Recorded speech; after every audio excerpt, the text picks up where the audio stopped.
弟兄姊妹平安，今天是2022年的1月8号。今天的经文是诗篇72篇，但以理书第2章24节到49节，以弗所书第5章15到20节。今天要分享的主题是不要糊涂。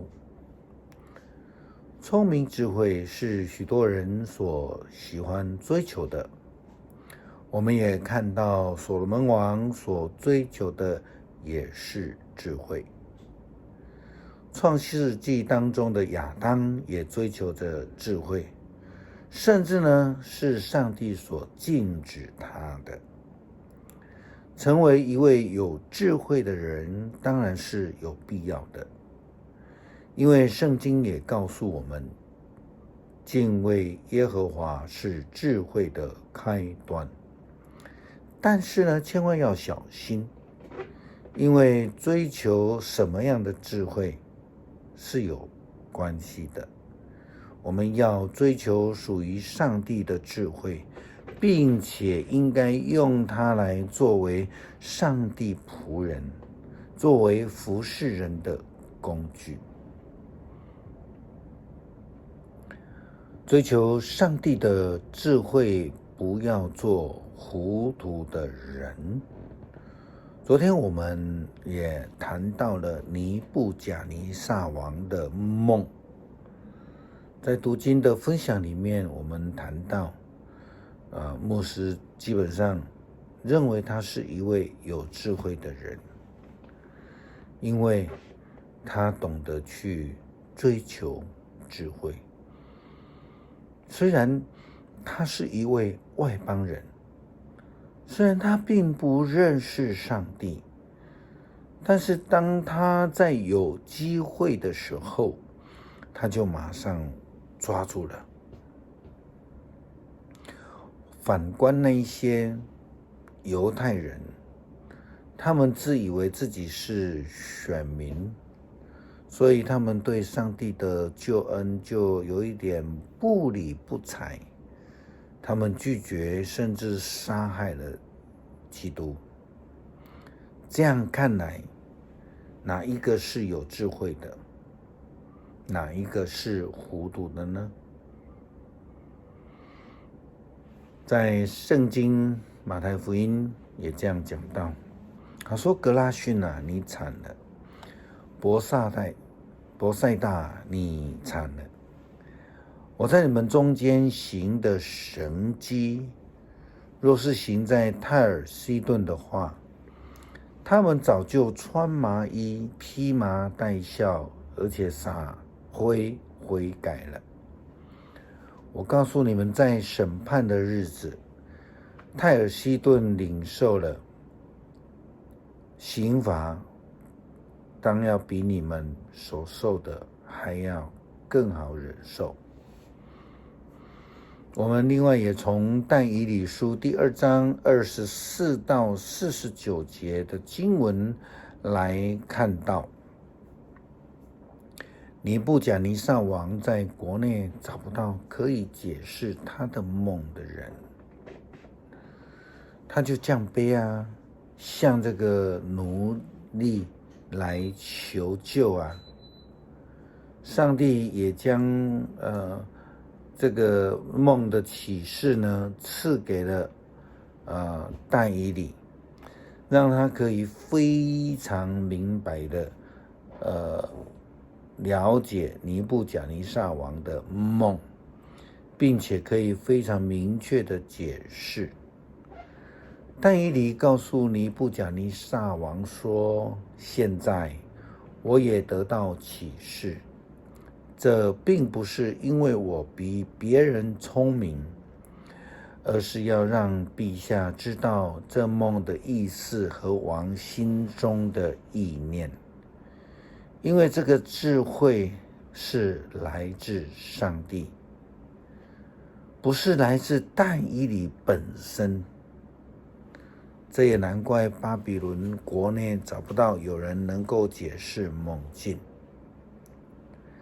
但以理这样说：陛下呀，任何术士、巫师、占卜家或是占星家都不能向你解明这事。可是天上有一位启示奥秘的上帝，他已经把这个将来要发生的事指示陛下。现在我要把王的梦，就是王睡着的时候得到的意象，向王解释。又在解梦之后，但以理对这个王说：这就是陛下的梦，现在我向你解释梦的意思。陛下呀，你是所有君王中最伟大的王，天上的上帝立你做帝王，赐给你国度、权柄、能力和尊荣。此后，尼布甲尼撒他不但接受了但以理的解梦，他更接受了但以理的上帝，并且呢俯首称臣。经文说，尼布甲尼撒王俯伏在地上，向但以理下拜，并下令向他献供物烧香。王说：因为你解释了这奥秘，我知道你的上帝是众神中最伟大的神，是万王之主，是启示奥秘的上帝。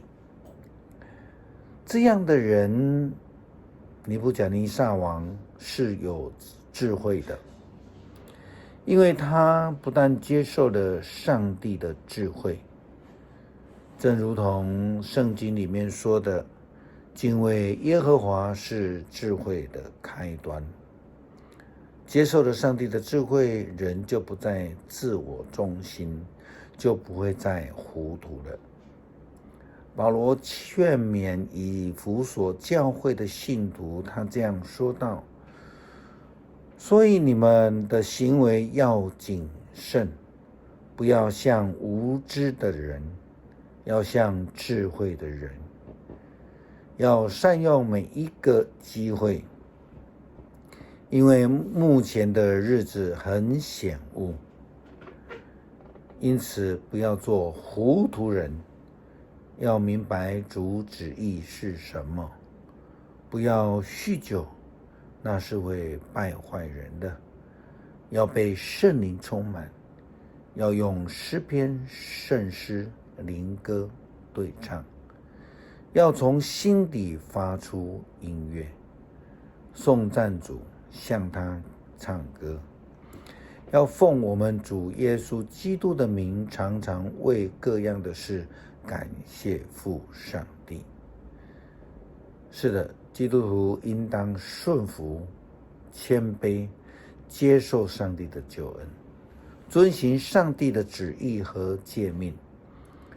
这样的人才是智慧者，才不会糊涂。台湾有一句通常的话这样说：别再傻了，卖个公啊！我们一起来读诗篇72篇。上帝啊，求你把公正教导君王，求你赐给王子你的公义，这样他就会以正义治理你的子民，以公道对待被压迫的穷苦人。愿全国享受太平，愿全民共尝正义，愿君王以公平维护穷苦人，愿他救援贫乏无助的人，并打击欺压他们的人。只要太阳照射，月亮发光，愿你的子民永远敬拜你。愿君王像雨下在草原上，像甘霖滋润大地。愿他在位的日子正义伸张，在有月亮的岁月国泰民安。他的王国从这海伸展到那海，从幼发拉底河到地的尽头。旷野的住民要在他面前叩头，他的仇敌要扑倒降服于他。他师和群岛的君王要向他贡献礼物，示巴和西巴的王也要带来贡物。诸王要在他面前下拜，万国要服侍他。他拯救向他呼救的穷人，他帮助贫苦无助的人，他怜悯软弱贫寒的人，他拯救穷苦的人之生命，他救他们脱离压迫和强暴，他看他们的生命为宝贵。愿王万岁！愿他得到示巴的金子，愿有人不断地替他祷告，愿上帝时常赐福给他，愿土地盛产五谷，山林布满庄稼，收成跟黎巴嫩一样丰富。愿城市人烟稠密，像野地滋生青草。愿他的名永垂不朽，愿他的声望如太阳长存。愿万国因他蒙福，愿万民为他祈福。要颂赞上主，以色列的上帝，唯有他成就奇妙的事。要永远颂赞他荣耀的名，愿他荣耀弥漫大地。阿们，阿们。耶西的儿子大卫的祷告结束。上帝啊，我们时常因为骄傲而拒绝听上帝的旨意，不愿意降服上帝的权柄，而成为糊涂的人。求主赦免。恳求上帝帮助我们努力追求上帝的智慧，不要让我们自以为是，而失去了得救的机会。祷告是奉主耶稣基督的圣名求，阿们。